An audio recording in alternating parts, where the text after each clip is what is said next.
All right, here we are. Today is February 20th? Nope, 18th. Boy, when you're working 12-hour days, especially night shift, I lose track of what day it is. So today's the 18th, Wednesday, February 18th, 2026. And last time we did this driving around in the car, and after a couple of, stop signs or red lights or something like that, we figured we'd buy or look for an alternative. So now we're at the Riverton office building for the Church of Jesus Christ of Latter-day Saints, and they have a family story room, and this is state of the art. Absolutely. And probably these chairs might be a little more comfortable than sitting in a car seat, and certainly safer than driving around in. But the other thing was nice because we went to sites. We went to we started out with where your house was when you were a kid. Yep. Right? Yep.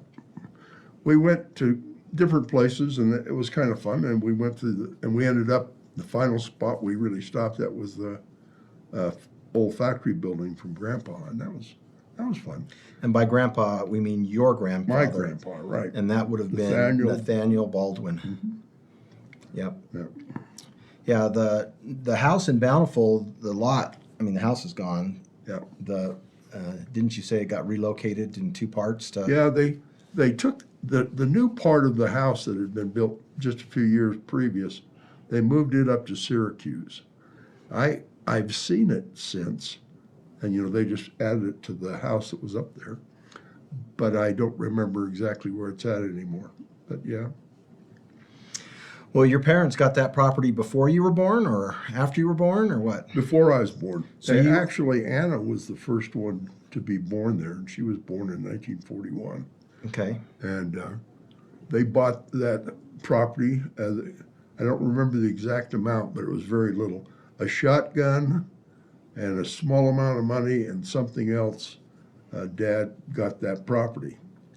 And the idea is to build a garage on that property and live in that garage. And as things grew and as things moved, they would expand on that house. And that was a very common belief at that time. And post World War II, right? Yep, so, yep. Well, of 1941, that would have been just before World War II, and by the time you came along, you were after World War II. Yes, but you said Anna was the first one born there, right? 1941. Anna was born there in 41, and invasion of the United States by Japan was December 7th, 1941. Right. So that's really, it was actually 42 is when we all of a sudden now we're getting troops into this thing. Right. But I just meant from a timeline standpoint. Yeah. It was pre-World War II, just barely, when your parents acquired the property. Mm-hmm. And then Anna built the 4 walls and a roof, a couple of doors. And an outhouse. And an outhouse. And the family lived one room style, so that at the time the family would have consisted of both your parents, Yes. 2 older brothers, Yes. and then an older sister, and then along came Anna. That's correct. Okay, and then you're 1947. By then, the World War II has come to a close. Yeah. And you're born there. Were they still living in the garage, or had they built the other house by then? They had, at that time, they had built an addition. The addition consisted of a kitchen and a hallway with a small bedroom off to the right, the bathroom off to the left, and a large bedroom at the end. And that's when I came on the scene, and the small bedroom across from the bathroom was the boys' room. It had a set of military bunk beds, and so that was Lloyd and Lloyd. yes, Okay. I slept on the floor until Lloyd went in the Navy in 1952. And that would have been what, the tail end of the Korean War? Just at the start. Oh, the start of the Korean War? Well, a little bit. Yeah, a little bit towards the end. Yeah, because I've watched a lot of MASH. That's the Korean War, and they always throw up dates of like 1951 and whatnot. So I figured it was towards the tail end of the Korean War. Yep. Yep. All right. Well, anyway, we started there, and by the time we were done, we had, as far as seeing sites, we had ended up at the Baldwin Radio Factory that's in the Sugar House Holiday kind of area. Yes. And we got out and walked a little bit of that and looked at the outside, and the inside's all artsy fartsy with different shops and boutiques and things like that from some resident artists that are taking up space and creating and whatnot. And we saw what we thought was the owner of the place in some blue butterfly suit walking around. Yeah, we did. Anyway, we got there too late. They have a little restaurant there, but they're just a breakfast lunch place, so they were done by 3, so we got there too late for that. Anyway, I'm sure we'll cross over and touch on some of those things as well. And as far as this is no particular order, so we'll just bounce around a little bit. Tell me, let's go to high school. Okay. I assume this is high school, okay? Yep. You're in line at the movie theaters, and this little squirt of a guy like butts in or something, and your buddy who you're with, because you were with dates? No, it was just this guys. Just you and just the guys at the movie theater. Okay, so tell me that story. There's this little, How old are you? oh, I'm 16, 17, And you're a pretty good sized guy. How big are you at 16 or 17? 6 feet, 200. Okay, 6 And- feet, 200 pounds. Anyway, I was with a guy by the name of Jimmy Mon. Jimmy Mon was a guy that just, he was one of those hanger-oners. He's not a bad He was the guy. sucker fish on the side of the shark. Oh, yeah, that's him. Because, you know, I mean, I had a car, and so And how big is he? he was pretty good size. He was probably 5'10", probably 185. Okay, so he's not a small guy No. either. Okay. Anyway, this little shrimp of a guy that was probably 5'4" and weighed about 102 pounds, soaking wet. When I first heard this story, that's about the size of Tom Cruise in Yeah. in the 80s. Just a small guy, kind of thin, scrawny. He's Yeah. not that he's not much bigger now, but he's, you know, what, 5'6" now, 5'7", and put on some muscle. But he was a little pipsqueak. So a little Tom Cruisey pipsqueak. Yeah, well, he bumped into Jim, and Jim didn't think that was too funny, and so he got into verbal, and this guy just kept coming.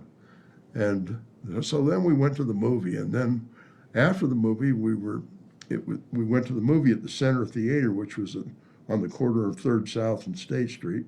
In Bountiful? No, in In Salt Lake? In Salt Lake, okay. Right across from where Arbex was. Anyway, and then we came out and we got in. We decided we're going to go drag State. Well, we're dragging State, and lo and behold, here comes the midget. Pulls up and starts mouthing off again, and Jim he convinces me to pull over at the city and county building. Okay. That was a mistake. We got out and of the car, and we're just going to try to intimidate this guy. Well, I didn't do a very good job of that. He had me on the ground so fast, and I was hit so many times. Because all you kind of did is like put your hand out to, Yeah, I was just to push him or touch him or I something. was just trying to intimidate him, just because of the size. But once you touched him, that was license for him to Oh unload on you. man, he.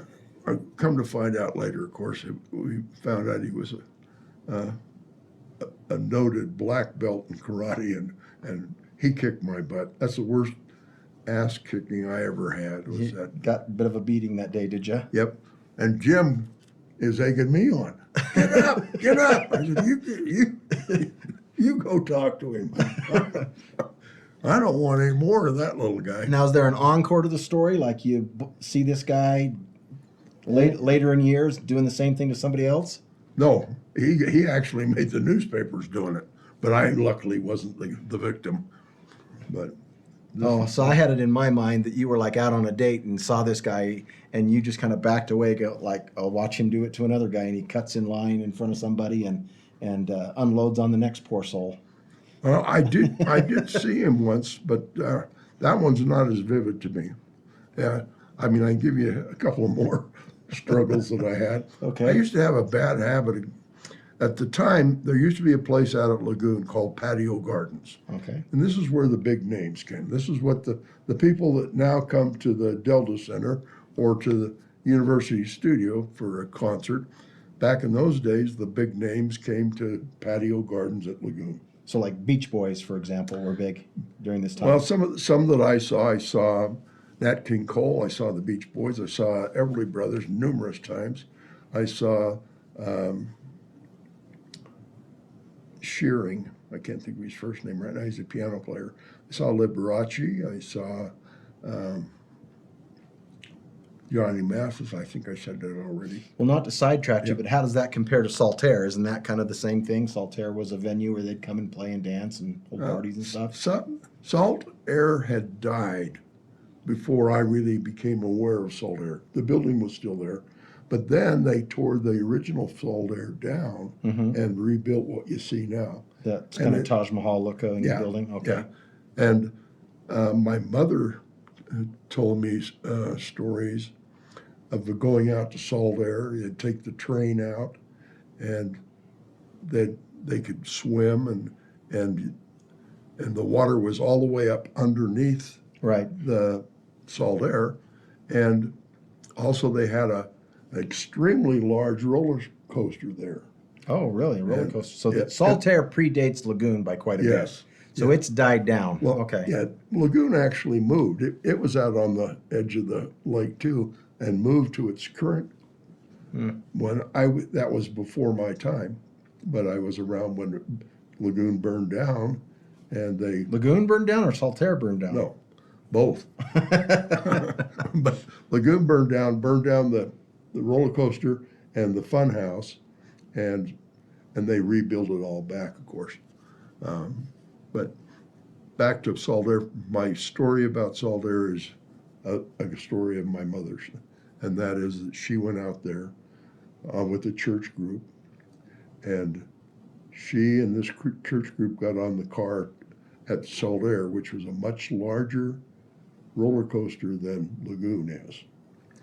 And they got to the top where the ratchets you up, and the system stopped. Got stuck. And they got stuck up on that very first hill. And, of course, they had to bring in the fire department and everything else to rescue this carload of people. There's probably, I don't know, 16 people in a car. But they had to climb down. That was one of my mother's favorite stories. All right. So now back to Yeah, let's go back. Lagoon and what was the gardens? Patio garden. Patio gardens. Yep. I had a bad habit. I got a weakness. And the weakness is my dad instilled in me, you take care of your women. You put them in a very special high place because that's where they are. Their purpose is special. So when there's a damsel in distress, I'm in trouble. yeah, you just come into rescue mode, right? I go a little nuts, really. But this one time out at Salt Air, someone made this happened to me more than once, but this one was the best one. Somebody said something about the girl that I was with, and so next thing you know, we're outside in the parking lot, and I'm taking off my coat because we dressed pretty nice when we go out to Lagoon. It was kind of a Sunday go to meeting type of thing. And as I'm taking off my coat, this guy hits me, and so my arms are back a little bit. But I pick him up, and I kind of tackle him and pick him up and drop him on the roof of this car. This car happened to be an older Cadillac convertible. And then he kind of got me onto the top of that. But when I got my weight on the top of it and his weight on top of it, guess what? It The didn't convertible collapsed, huh? it. And when I got inside that car, I fallen straight back on my back. All of a sudden, I am getting attacked, scratched. Oh, man. And I get out, and by the time I get out of the car and he gets out of the car, of course, the cops are there, and they arrest us. But what it was is these people with the Cadillac had an ocelot that was a pet. And it was laying on the back seat. And all of a sudden, here I come dropping through the sky. That poor cat scared it to death, but it was in a flat attack mode, believe me. So how big is an ocelot? Is it like a It's a very, very large. like a Maine Coon, bobcat kind of size? What? Yeah, it's as big as a bobcat. Well, not quite as big. Because a Maine Coon's about as big as a domesticated cat as they come. Yeah, it's that big for sure. But I mean, it's it's it's not somebody that you want to surprise. No. Anyway, I'm bleeding like crazy. So the they they take me, put me in the car, take me down to Davis County's little jail there at the courthouse, and I got to spend the night there. That was my very first time in jail. And how old were you then? Oh, probably 16. Probably 16. 16 was, I was starting to really feel my oats now. I'd saved money, I'd made good money, and at that time I had my Chevy Bel Air, 54 Chevy Bel Air. That was before I bought my Comet, but it was a good car. So, in order of cars, the very first one, we touched on this last time, the very first one was a 39 Plymouth you bought for $10. $10 essentially from a widow in the, Yeah, up on Moss's Hill, up Fifth South. if I remember from the previous conversation, you were doing yard work with a buddy and you gave the buddy $10 because the lady said that she would just let you have the car for the yard work you were doing that day. Right. So that's why it cost you $10. Yep, And you were how old? 14. 14 years old, and you drove that car around town for how long before you lost it? Only about 9 months. Only about 9 months. 14, and the legal age to drive, to get a driver's 15 and a license, half. 15 and a half. Yeah. So you were once again out I didn't breaking get the law. arrested for that, but they did impound that car when they finally caught up with us. And how long before you replaced that car? Were you even 16 yet? On the next day, The next day you went out and bought another I car? bought that 54 Chevy.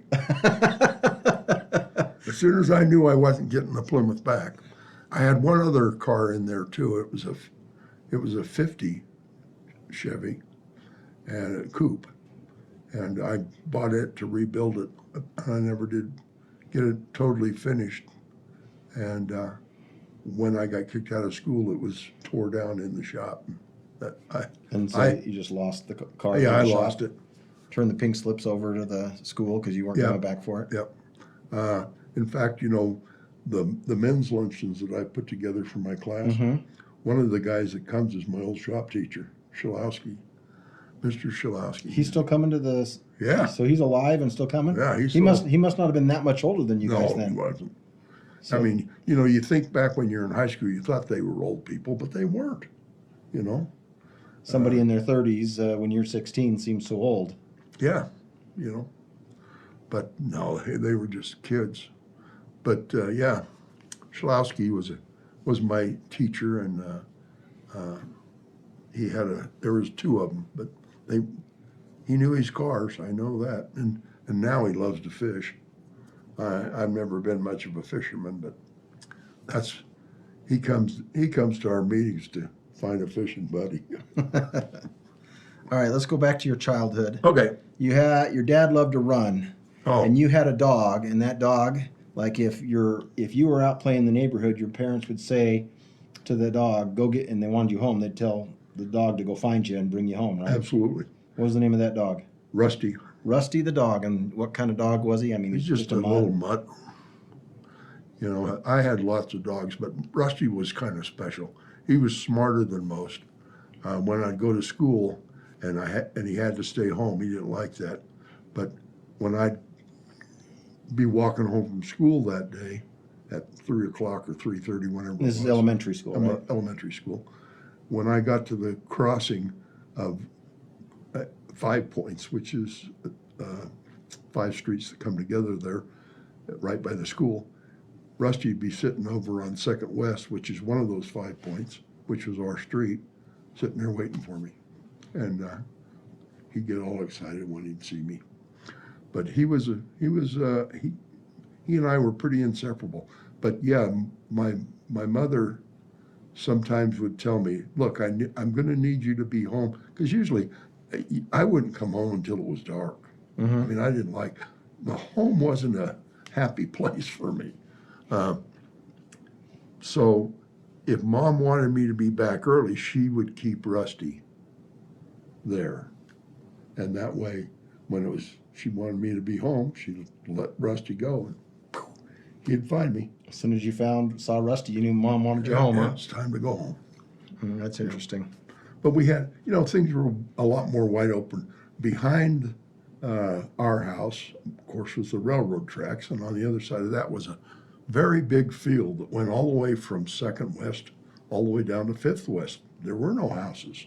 There was one house in the middle of that field that had been there since it was a brickyard, because it used to be a brickyard before 1940. And so that's where we kept Roy's horse, which was Poncho, and Dee Doler, one of the guys in the neighborhood, kid across the street, a year younger than me, and my nemesis. He also had a horse, and we kept it over there. And down at the far south end of this field, there was what we called the flooding ditch. It was a canal system that had been built, and so we had this continuous water flow down there. It was used for irrigation back before pressurized irrigation. And it created, naturally, this almost a jungle of tall plants and flowers, and it was pretty dense. And we'd go down there, and we played down there a lot. It was a place we did. I mean, one of the things we loved to do was make a cabin, or we had a tree house that got turned over to us as the people older than us left it, and then we decided we had to make it better, so we made it 3 stories. We had 3 rooms in top, and we paid a lot of that. Another one we did was we would go dig a very large hole. I mean, the one I'm going to tell you about, which is the best story, is we'd gone across the tracks in the field, and we'd dug down, and we were building a fort, a hideout, a place. We'd like to do that. And you're how old?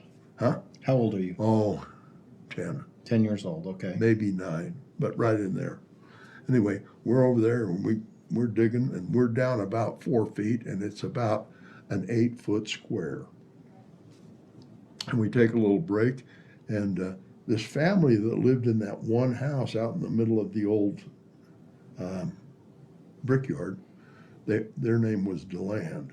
And John DeLand, the dad, was one of the police department. But he had a whole bunch of kids, but they had one daughter that was my age. Her name was Dallas. And very often Dallas would be in charge of taking care of her siblings because they were younger. Well, one of those siblings had come over by us where we were digging this hole to see what we were doing.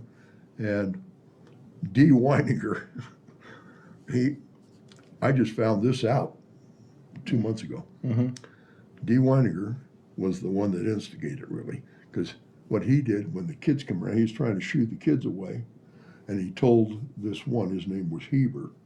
He said, Heber, if you don't go home and get out of here, I'm going to pants you. And that was the threat. So we're there. Anyway, we're just getting back in to start digging again, and all of a sudden, a shot rings out.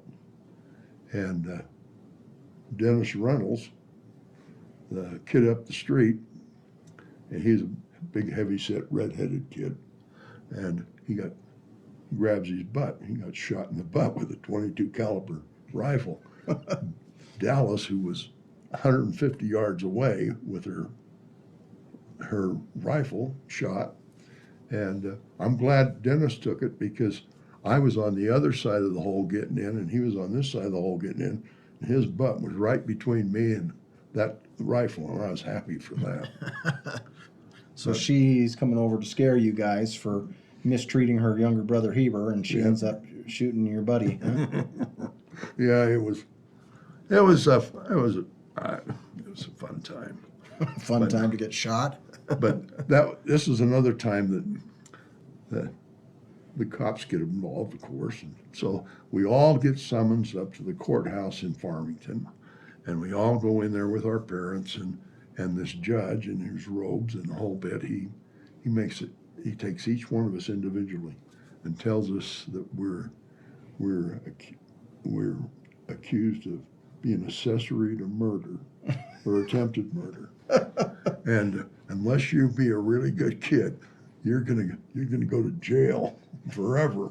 I mean, he really tried to put the fear of God in us that was the only mistake we're ever going to get to make. And of course, that we let that go.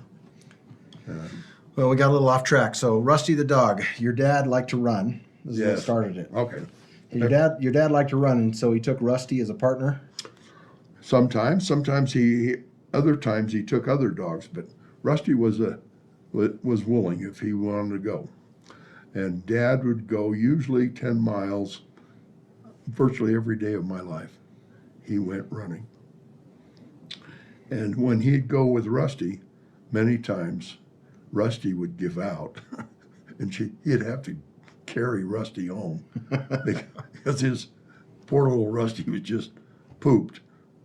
And another time, kind of on the same subject, I'm working at Slim Olson's. This is now 16, 17. Okay, Slim Wilson's being the gas station. Yeah, and I at this time I was working the night shift from 11 to 7, 11 at night, 7 in the morning. And across the parking lot comes my dad jogging. He says, "Hey, I run out of gas down the road. Can you give me some gas?" And I said, "Sure." He says, "Okay, you want to walk down there with me?" I said, "Where is it?" He said, "Well, it's just past Parish Lane.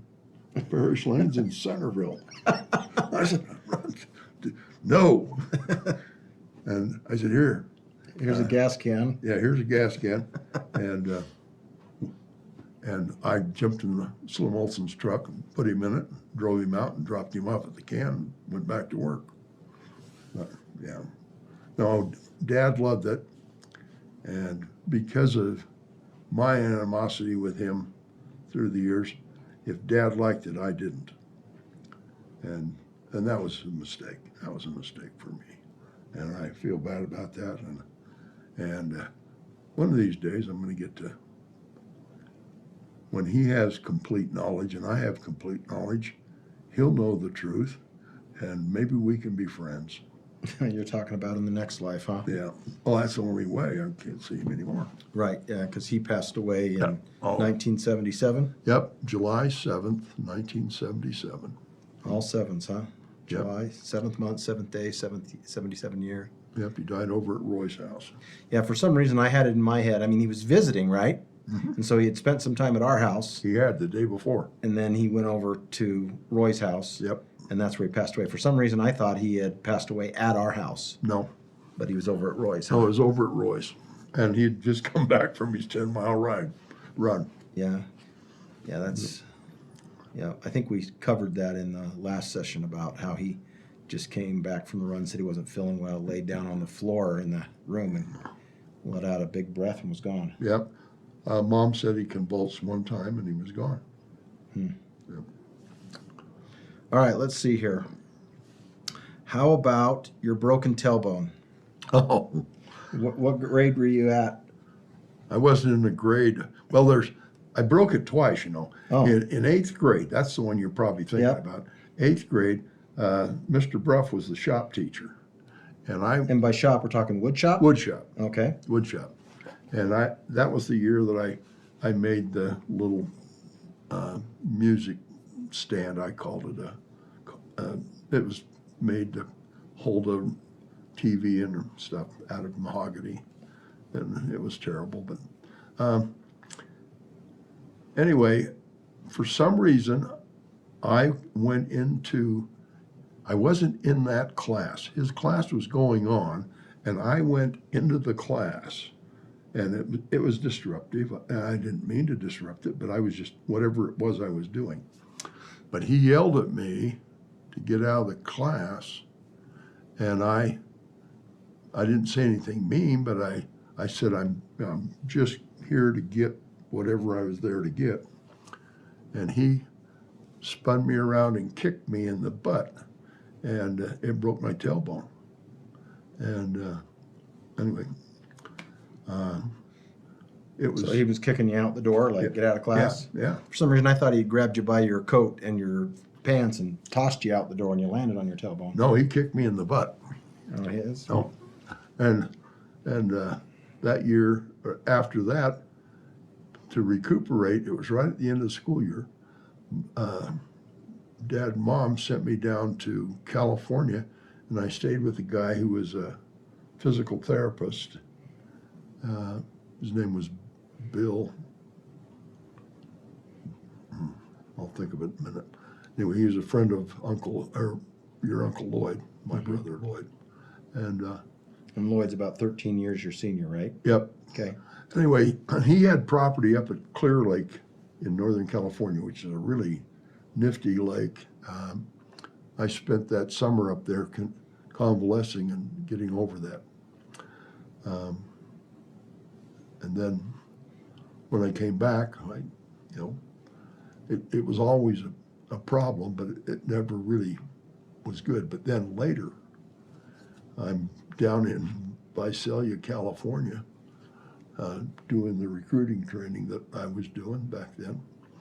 And Recruiting meaning military? No, Automax. Oh, I gotcha.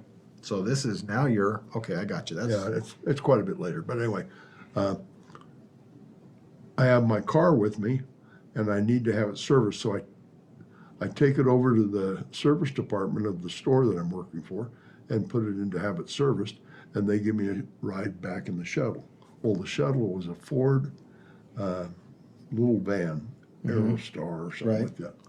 And when I jumped in, I miscalculated, and I hit my tailbone on this L metal on that side of that seat. And I mean, it hurt like crazy. Well, I finished my deal, and then my next assignment was in New Jersey. And so I had to fly from there. I went home. I had to drive home. And at that time I was living in Stockton. Okay. And I went home, and then I flew out. I went to New Jersey, and I mean, the only position I could be in that doesn't just hurt was stand up. It's hard to stand up on those doggone planes. Yeah. But anyway, it was miserable. And once in a while, it still comes back on me.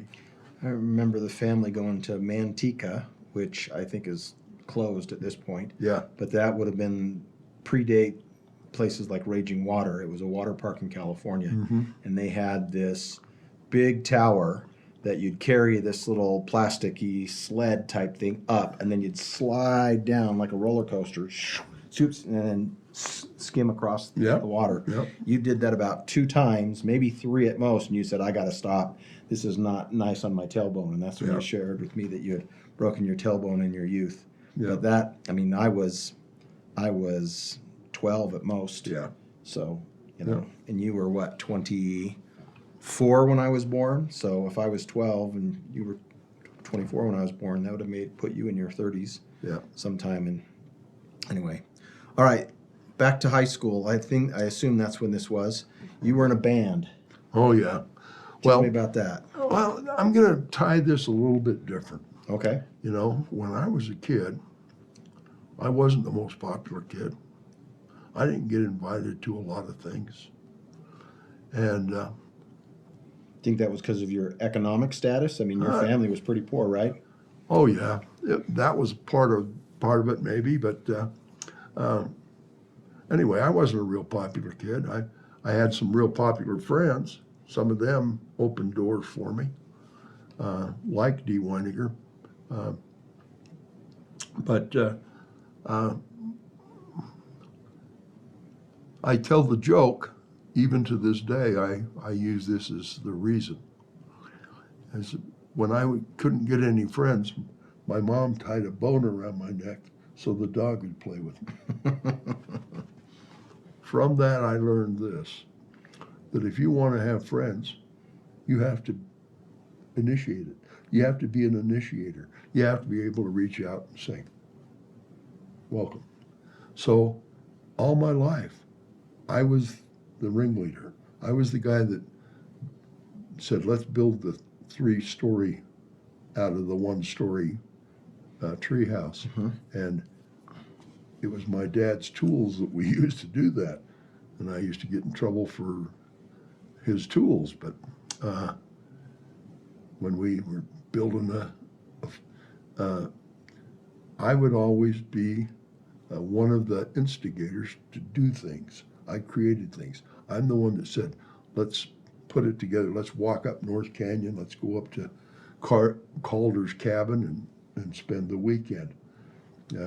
Walk up Mueller Park, go up there and swimming and fishing. Walk up the other canyons. We had a lot of places we could go, and we did. I mean, even, and this is starting 6 years old, probably in that area. We had tricycles before we had bicycles. My first bicycle that I owned was when I was 11. And that was when I was in the one summer I spent in Phoenix with my family. And I bought that bicycle with the money that I earned working at the recreation center down there. But I had always worked, and I had money that a lot of other kids didn't because I worked. And so I would organize things, and I would arrange to get the materials. I'd arrange to put the thing together. And so I was kind of the provider. Well, when I got to be 13, I was working at Dula Sporting Goods in downtown Bountiful, running a record bar. In fact, that's where I met your mother. I didn't know it at the time, but that's where we originally met. I ran the little record bar, selling the top 100 hits and some albums. And your mother, her father worked for as a printing and delivery agent for the local radio station, KNAK. And once a week, they would put out a list of the top 100 songs. And it was all printed up. And your mother was the one that brought them in and delivered them. And so that was the first time I ever met her. So you were 13, that would have made her 10. Yeah. Okay. Yeah. And, but that's just, that maybe that's a good place to go, is employment. Well, we got to finish the band first. You said you were Okay. going to tie it together. Okay. Well, when I was there, I got into music, and I'd still say I'm really good on music from 61 to 62, 3. But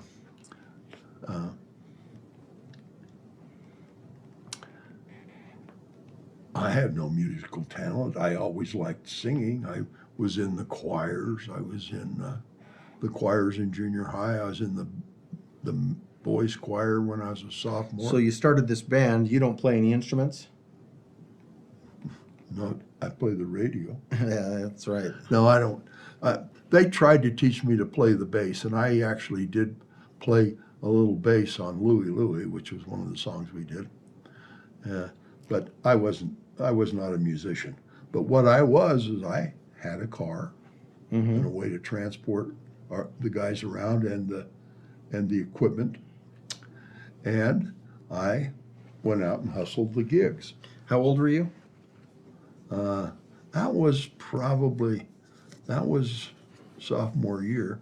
So sophomore year I was 16, 15. 15 going on to 16. 15 going on 16? Yeah. And at that time there was kind of a new craze going on.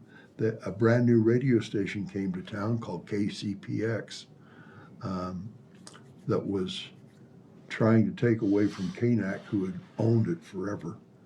And there was popping up these teen towns. These are places where you can go, hear live music, dance, get something to eat. and there were about 5 of them in Salt Lake, and they were always looking for somebody to play. They didn't pay us very much, but we'd get, this really sounds low, but we'd usually get about $150 to play 2 sets a night, and 2 sets would be about 45 minutes a set, and we had to haul all of our own stuff and all that, but that's what we did. And then we also got we did school dances. We did 2 school dances at Bountiful High and one at Beaumont High, which was brand new that year. Well, who was in your band? Robert Christensen. Who's your golf buddy today? He's my golf buddy today. But Robert was probably the most professional of everybody that was there. In fact, that's what his life was, is playing keyboards, pianos and organs. And he took lessons from some of the real masters in this area. There used to be a guy named Alexander Schreiner who played the organ for the Mormon Tabernacle Choir. And Robert used to work at Slim's, get his check, go in and get 1 lesson for $50, which was probably half of a check for just a half-hour lesson. But he was very good. He's still very good. He plays today. But he traveled the world playing. He had a booking agent, and they booked him all over the place. I ran into him one time out at Solomon and Grundy's in Berkeley, which is a real high-class restaurant. We were having some kind of a dealer meeting or something out there, and when I walked in and I heard the piano playing in the bar, it just was so familiar. And I walked in there, and there he was, Robert, playing his piano. So he was the real talent, and the rest. Well, we had some others. Mike Leatham, he was another very, very good friend. Unfortunately, he died. And in fact, in 2001, I was the one that conducted his funeral at his mother's request. But Mike Leatham, we referred to him as Bones. He was a real skinny kid, but he is a good baseball player, played drums, and he was a good drummer. His father was a professional drummer. Now, I don't know after high school if Mike did anything. I really didn't see Mike after high school. The one thing I did leave him was when I went in the Army, I left him my leather jacket so that it wouldn't go the way of my other stuff. And it did. It went the other way of the other stuff. I never got it back. But anyway, yeah. And then we had quite a few different rhythm and lead guitar players. One of them was Ralph Sherwood. I remember him. But the others, I don't. For some reason, they didn't stick. I don't remember them as well. But that was a lot of fun. We didn't really make any money. And most of the money went to, I also provided them with outfits, our uniform of the day we had. And our group was called Twilight Five. And we had fun. So there's 5 of you. Yeah. You were the lead vocalist then, because Yeah, and you could play tambourine or something. Yeah, I could do that. Play the triangle tambourine. Yeah. Like a little bass, and then you got a lead guitar and A rhythm guitar, and then drums and a drums, keyboard. and organ. And again, Robert, certainly, he was so talented that he made us look good. That's good. Well, that isn't quite the case on the golf course. How long did the band stay together? Probably 9 months. 9 months, and then just. Then I got kicked out of school. Oh, so it was getting kicked out of school brought that to an end. Yep. Sounds like kicked out of school brought a lot of things to an end. It did, but The it was also the beginning. Right, but the girl you were dating and Yep. you in the service, you end up leaving your car behind. I found out Rihanna's still alive. She's changed her name. She lives up in Coeur d'Alene, Idaho. She's a real estate agent. Hmm. But yeah, I wonder if she's still got any of my records. You know, I had a great record collection working at Duelist, and that and all of my clothes and stuff. She got that, and she also had my car for a short time. But when I came home after basic training, my car was in my parents' garage with a buggered up back end. She got hit by somebody.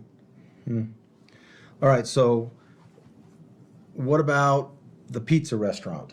Oh, Where does that fit in your life? Is that before the service, high school? Is that after? no, I was working at Slim Olson's, Okay. and I had this friend, his name was Stan Flowers. He was older. He was 21 plus then, and I was probably 15, 16. And he and his wife put together this little pizza house on Fifth West, right across from Wally's Burger Bar. It was called the Inside, the Outside. That was its name. And I put it up a little bit, and we became partners, and I would work there occasionally, but it was mainly his deal. And but it was very short-lived, and part of it was Bountiful City just couldn't understand. They did not want a teen town. And what we were creating there was a place that we had different events through the week, where the best one, I think, was Saturday night, I think, was Spook Night. There was, on the TV, there were these horror movies, and it went for about 3 hours, and you could come, and if you bought one large pizza, then everybody bought one large pizza. Everybody had pizza all night long. We just kept the pizzas coming, kept them coming, and it was a lot of fun. But Bountiful City didn't like that. They came in and told us we couldn't keep our windows, our shutters, our drapes on our windows shut. Had to open them up. Okay, we did that, and it just little nitpicky stuff. And Until they finally ran you out of business. Is that what you're saying? yeah, they So did. you were an investor in this because you had money because you were working all your life, from little kid in the fields. Yep. That I assume if you were a little kid in the fields, small hands picking peas and things, Beans. beans. That was my specialty. That money was helping to go to the support of your family at that young age. Your parents weren't letting you keep your money then, were you? No, I mean, no, they never took my money from me. And ever. how old were you? Never picking beans? never did I have an assessment made that I had to participate, or never did they ask me. There were times I gave them. In fact, later on in our story, when I come back from the military, I gave them a lot because they were in really dire straits, and Dad had hurt his back bad and couldn't work. So the money I'd saved in the military, a very large portion of it, I gave it to them. I had planned not to work and just finish school when I got out of the military, but instead, 2 days after I was home, I went back to work at Slim's. So when you were 4 years old, 5 years old, whatever age you were, Yeah. picking beans, your parents let you keep that money? Oh yeah. Oh, for some reason I thought they put you to work and you were. No, they didn't put me to work. What happened is we all worked. I mean, Anna and Lois got a job with Charlie Bangeter, and Bangeter still owns farms here.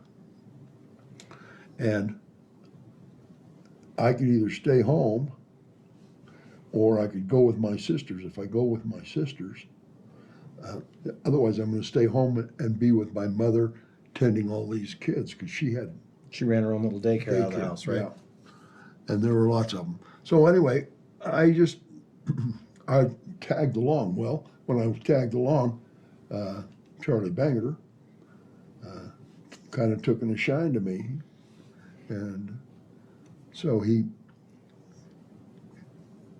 I remember that he put me on this bean field with these other people. Everybody had their deal. We were picking this deal, and First he started by chewing my butt. I'm guess I'm 5.5. And he says, "You can't sit on those plants, you're gonna ruin them." And so anyway, he showed me how to pick beans right. Well, I wasn't very big. So I could bend over. I was still flexible enough. I could bend over. So I learned to push the plant to the side, pick the beans on that side, push the plant to the other side, pick the beans on this side. And I got to where I could pick beans faster than anybody else was picking beans. And so there were days when I'd show up and he'd just take me over and put me in a bean field all by myself. Pick this field. And I'd work on it. I never finished a field in a day, but I did my share of beans. But of course, I also picked cherries, peaches, apricots, green onions, radishes, carrots. There were quite a few different things that they had that I picked, and that was my first job. I worked that in the summers when I was 5.5, 6.5, right in there. And then when I turned 9, I found baseball. And that was all because of a guy named Kenny Rasmussen and Kelly Willie, 2 very good friends of mine still to this day. But Kelly had his parents work for Smedley Fruit, and his dad was the manager, and they were doing pretty good. And Kelly had every baseball card that came out. Every year when Topps would put out new baseball cards, Kelly would get the whole set right off the bat. And so we used to go over to Kelly's house and play. And in 1956, the Yankees and the Dodgers were in the World Series, and it was a spectacular World Series. And we were very much Yankee fans. And 1956, Dodgers were still in New New York. York, They yeah. hadn't moved out to LA Oh, yet? no. Okay. No, nor had the Giants. They didn't move out till 62. But anyway, we'd play that, and then also that they had the local Little League. And with the help of Mike Letham's mother, I got to go try out for baseball. I didn't have a glove, and I was left-handed. And so I went to my parents, and Mom got my dad and made him take me into Salt Lake to. There used to be 3 stores: Grant's, Cress's, and I don't know the third one now. But anyway, these stores were all in a row right there on State Street. Or no, yeah, State Street. No, Main Street. And we went there looking for a glove. Well, I was pretty limited because at that time in savings I had about $12. And we found a lot of gloves, but nothing for $12, and most of them were for right-handers. And finally I found this one first baseman's glove that was for a left-hander, made out of plastic. And I think it was $4 that it cost, and that was my first glove. And it was really a piece of crap. But very quickly, the plastic kind of started coming apart. So then I got some leather and re-sewn it so that it would work. But that was my first glove that first year. And I was the last picked and the right fielder. And I didn't want to be the last picked and right fielder. And Kenny Rasmussen's dad was the Rawlings rep for Rawlings gloves. And we'd look through those catalogs, and there was one glove I really wanted. It was the Mickey Mantle signature model, autograph model, what is that? Oh, it's $16. $16, huh? Yep. I didn't have that much at the time. And at that time, I started to work for City Recreation in the summers. I'd umpire girls' softball games, and I'd also work the counter. They had a little crafts bar where you could go in and pick out leather crafts or plaster of Paris things that you could paint, different things. And I was the cashier and the helper. And anyway, I wrote a letter to my brother. I said, Your brother Roy. Roy. Okay. Roy was in Portland, running American Health Studios, and sent him a letter and told him about this glove, and he sent me back a check for $16. And Roy used to refer to that $16 as the best investment he ever made in his life. I appreciated it. Anyway, I got my Mickey Mantle autograph model, and all of a sudden I wasn't in right field. All of a sudden and the one thing that I could do pretty much from the beginning is I could put the bat on the ball. I didn't hit the ball. I wasn't a home run hitter. I hit home runs, but not a home run hitter. But I could hit the ball where they weren't, and I could get on base. And in fact, that was also a trait your brother has, Richard.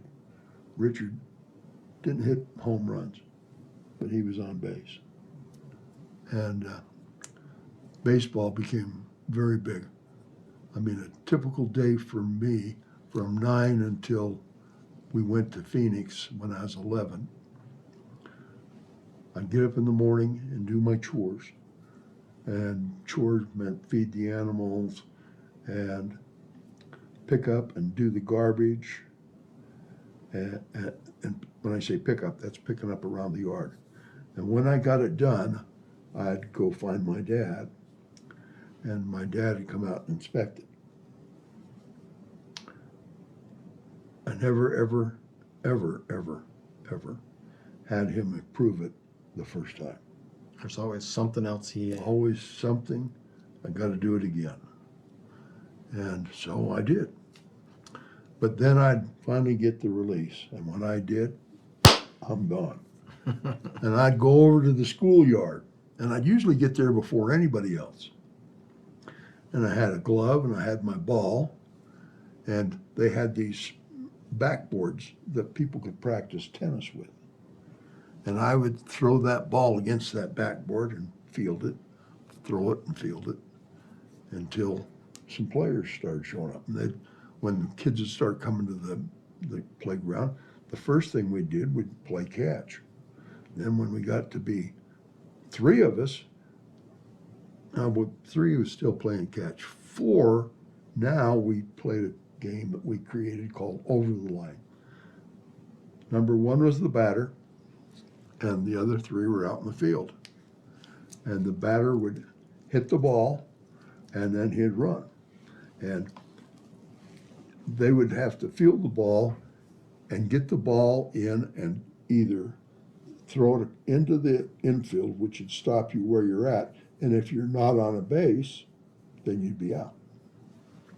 Anyway, we had some simple rules, but we'd play that. Now more kids would come, and then we'd start playing what we called rounders or workups. Now you put everybody in positions, and a couple of guys would be up to the plate. They'd play, and until they get out, they were going to stay batting. But as soon as they got out, then the catcher became the next one, the pitcher became the catcher, and everybody rotated in. And that guy that got out, he goes to right field. And we'd play that. And then we'd finally get enough kids that we had 2 teams. Now we'd split up teams. We'd pick 2 captains. 2 captains would do this deal with the bat where they see who got to be the picker. Mm-hmm. And then they would pick the team, and then we'd play a game. And we'd play and play and play, and we kept score, but we really didn't keep score because I know we had lots of 19 and 20 inning games. But then all of a sudden the kids would have to start going to lunch and then start dissipating, so the number would come down. As the number came down, we continued to play in the same thing. Until you finally ended up playing catch, or you were throwing the ball against the wall. And at the time, everybody's gone home to dinner now, and there I am. I've got my ball and I'm throwing it against that practice deal playing catch. I didn't want to go home until hopefully Dad would be in his office and done. Yeah, I see. We're out.